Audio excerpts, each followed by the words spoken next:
analysis in Sherlock is very straightforward. Navigate to the left-hand panel here where you'll see the Analysis tab. Underneath that, you'll see all the different types of analysis that Sherlock can run. To run an analysis, right-click on it. For instance, in this case, I'm going to choose solder fatigue. Go to Edit Properties, and all you need to do is fill in the form with the analysis properties, select your inputs. In this case, I'll select this thermal event, and click Save and Run. And now the solder fatigue calculations will occur behind the scenes in Sherlock. If I wanted to do plated through-hole fatigue, I would right-click on that as well, Edit Properties, fill in the form for the plated through-hole analysis, which you see has different fields, select my event again, and click Save and Run. These two run in the background within Sherlock.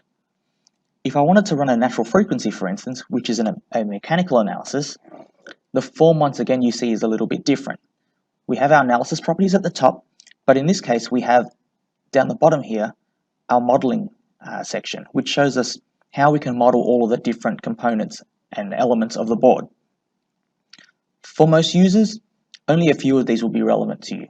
You normally model the PCB, which is the board itself, the mount points or the mounting conditions for the board, and usually the parts as well, or the components on the board.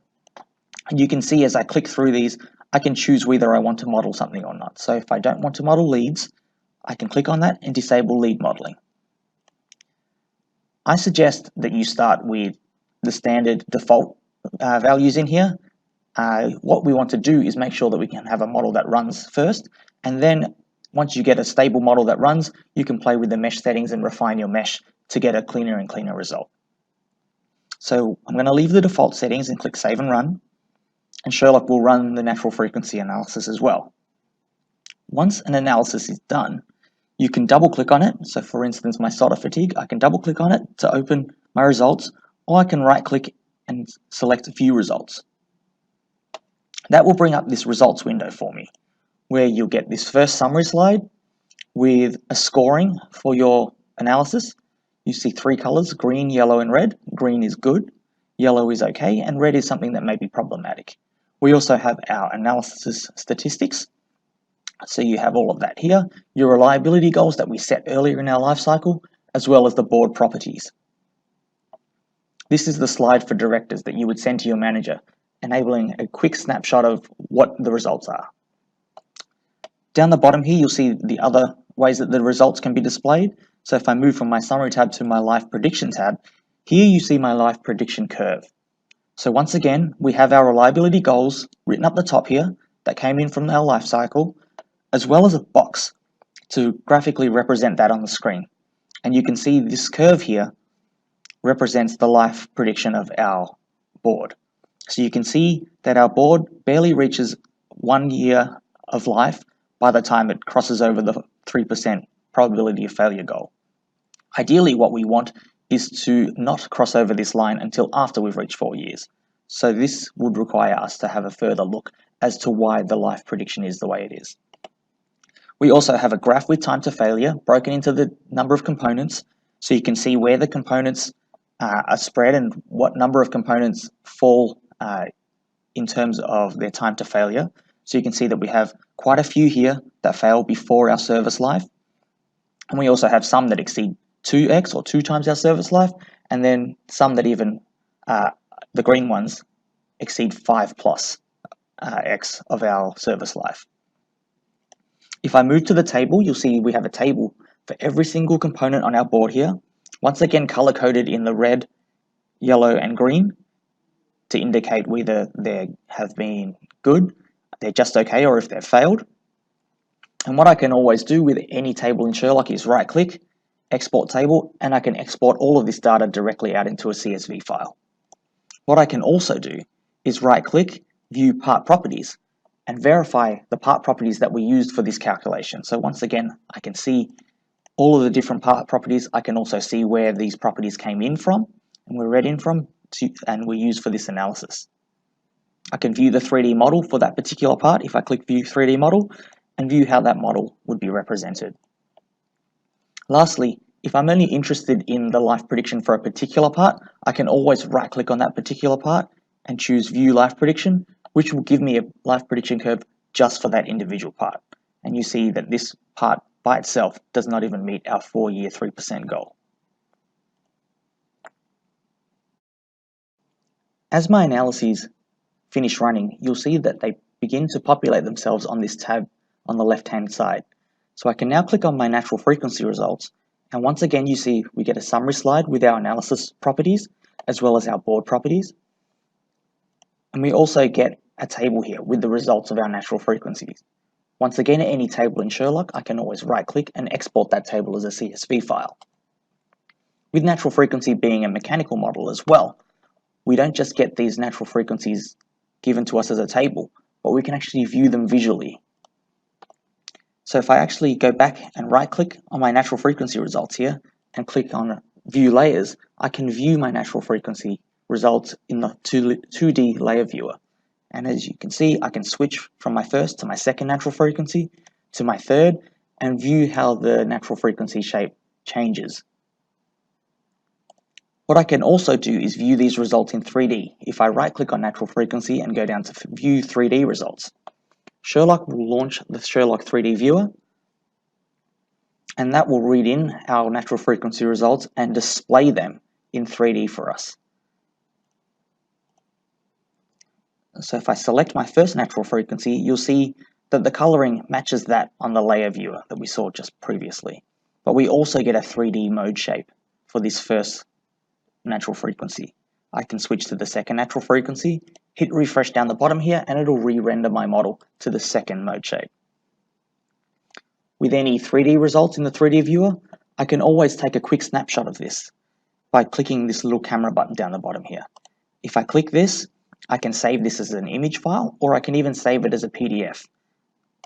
All I need to do is name it, click Export File, and you'll see that Sherlock will save it as a PDF and launch the PDF in a PDF reader with the 3D model in it. So I can actually click, zoom, and interact with this model if I wish. I can then send this PDF to my colleagues or to my manager, and without even having Sherlock on their machine, so long as they can open a PDF, they can view my results, my 3D results, right here. What I can also do is save everything that's in this window by going to File, Save As, and I can save these 3D results, which I can also send to other members of my team. 3D results open up in the Sherlock 3D viewer, which is a license-free software. So if you have Sherlock installed in your machine, you can open the 3D viewer without having to pull a Sherlock license. What I can also do up the top here is I can turn on and off features in this graphical viewing area here. So if I didn't want to view my parts, I can uncheck them here, press refresh, and you see I just see the results for the board itself.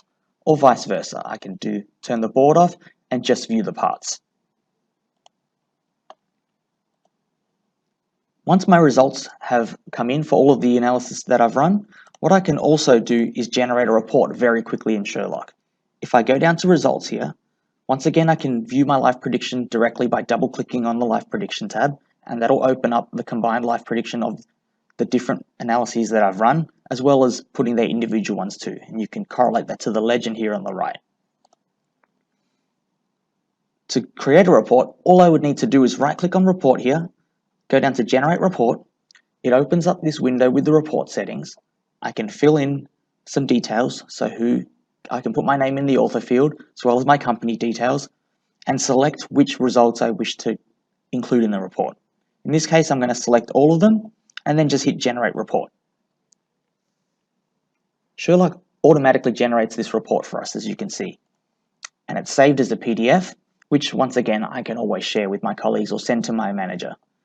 As I scroll through, you can see that every result that I've run so far is included in this report. So I've got my life prediction curves, my overall component scores, location of the components that failed, location of the plated through holes that failed, as well as seeing my board design, my stack up data that I viewed earlier, my natural frequency results, and even the layer viewer of my natural frequency results. So I get my first and my second natural frequency and so forth.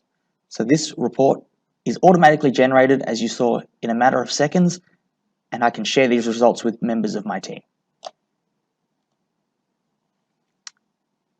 Once I'm done, I can also save my Sherlock results. If I wish to share them with someone and let them go in and click around Sherlock. What I can do then is right click on Save Results down the bottom here, select Save Results, give it a name, and save my analysis results. Once my results have been saved, you see a window pop up that says, confirms that they've been saved, and you can see under Save Results, I actually have a set of results. So this is quite handy if I want to go back and make some changes. I always have my initial results here to go back and compare my new results with.